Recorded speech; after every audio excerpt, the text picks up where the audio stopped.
Hello and welcome. The Horror Diary is official. Today, the story is about Dead Woman.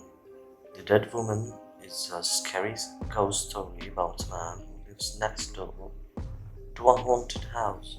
It is supposedly a true story that happened to a man in Russia. A few years ago, I rented a house in the countryside. My neighbors were a married couple named Lisa and Mitchell.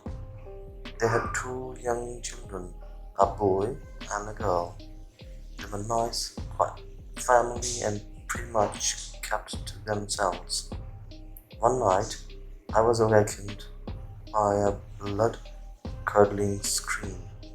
It sounded like it was coming from the next door house. I jumped out of my bed, threw on my dressing gown, and ran downstairs. When I got to my front gate, two small figures came flying at me and almost knocked me off my feet. I realized it was the kids who lived next door, but I was stunned by their appearance. The boy was in his pajamas and the girl was in her nightie. Their faces were deathly pale and they looked up at me with terror in their eyes. Both kids held on to me and began to cry. Their mother came rushing towards us, and I could see she was terrified as well. What happened? I asked. I heard screams. There's someone in our house. Lisa gasps, her voice shaking with fear. I heard someone in the kitchen. I was too afraid to go check. Then I heard someone climbing the stairs, and I heard the door to my children's bedroom opening. Then I heard my daughter screaming. It was terrible. I immediately got the kids and we ran out. Did you see who it was? I asked. No, she replied. The children ran out of the bedroom. I don't care to check if. Please help us. We need to call the police. I looked at the children, still trembling with fear. Where's their father? I asked. He's working the night shift, Lisa said. I told them to go into my house and call the police. She thanked me, took her children by the hand, and ran to my house. I decided to check out my house. The front door was standing open. It was dark and silent. All of a sudden, I felt a cold chill running down my spine. I had the strangest feeling that someone was watching me. In the back of my mind, a little voice kept telling me it's a trap. I don't know what came over me, but at the moment I was very scared. Scared of the unknown. Scared of what might be lurking inside the dark house. Pull yourself together, I muttered. You're not a child anymore. I started to walk up the garden path, but then I saw something that made me stop in my tracks. Click! In one of the upstairs windows, the lights suddenly came on. The house was supposedly to be empty. I looked up at the lighted window, but I didn't see anything, just curtains blowing in the breeze. There's something up there, the little voice in my head whispered, and it's not afraid of being found. In fact, it wants you to find it. I tried to tell myself I was just being silly. How stupid was it for an adult man to be afraid to go into a house because he's afraid of ghosts?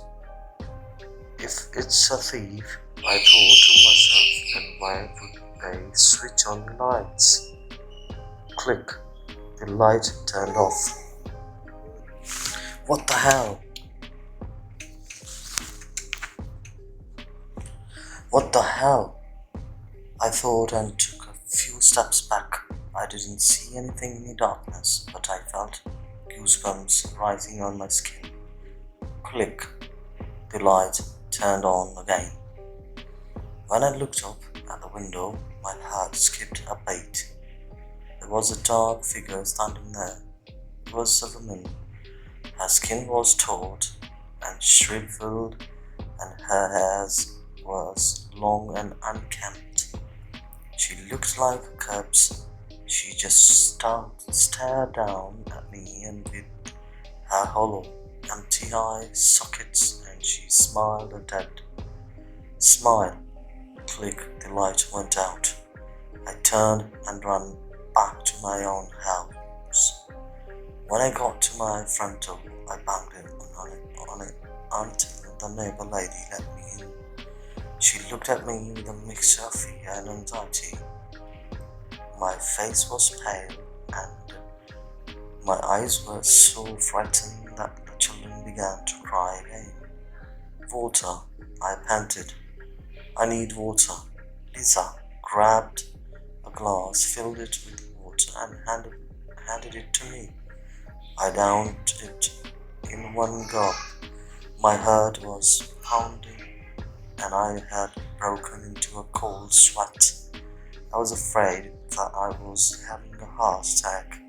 Did you call the police? I asked, trying to pull myself together. They are on their way, she said. Did you check the house? Let's just wait for the police, I replied. A few minutes later, the police finally arrived. They searched the house from top to bottom, but they didn't find any thief. There was no one there at all. The police questioned the neighbors, but nobody had seen or heard anything. But they questioned me. I didn't tell them what I had seen. What could I tell them? That I had seen a dead woman in the window, smiling an unearthly smile.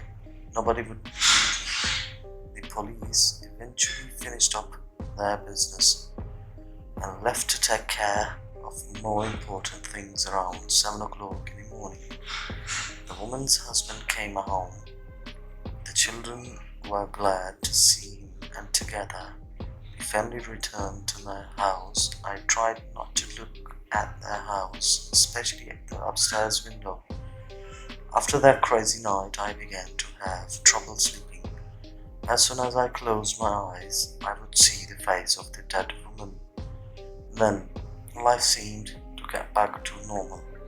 The neighbors gradually managed to forget all about the incident. No one screamed during the night, and I didn't see my dead body standing indoors. Everything seemed to be back on track, and life was good. But one evening, about a month later, I heard someone knocking on my front door. The knock was loud and strong. They kept banging and banging as if they were going to break my door down. I looked through the peephole and saw that it was the neighbor lady Lisa. I opened the door and found her standing there, grinning at me. What happened? I asked. She didn't reply. She just smiled and walked straight past me. She went into my house and turned left into the living room. She left me standing on the doorstep, dumbfounded. That fixed smile on her face unnerved me. It was so creepy, almost inhuman. It made me shiver from head to toe. It was dark outside and no birds were singing. I was about to follow her inside when I heard voices coming from the house next door. When I glanced over the fence, I saw the neighbor children playing in the front yard. Then I froze. I could not believe that I was seeing Lisa was there. She was standing there in her front yard, playing with the children. I couldn't move. It felt like my entire body was paralyzed with fear. A little voice in my head was asking me only one question. If Lisa is over there, then who is in my living room? I didn't stop to check. I immediately ran to the house next door and asked my neighbors to call the police. Two officers arrived and searched my house from top to bottom, but they didn't find a living soul. How could they? The only person in my house was a dead woman. The next morning, I left the house and I didn't come back. Now I live in a city where there are more live people and less dead. I heard that my former neighbors, Mitchell and Lisa, moved out soon after I left. I asked around, and one of my friends said that the reason they moved was because the mother and father of the family had gone insane. They are such fools, my friend laughed. They thought that their house was haunted. I tried to laugh along with them, but I couldn't even muster a smile.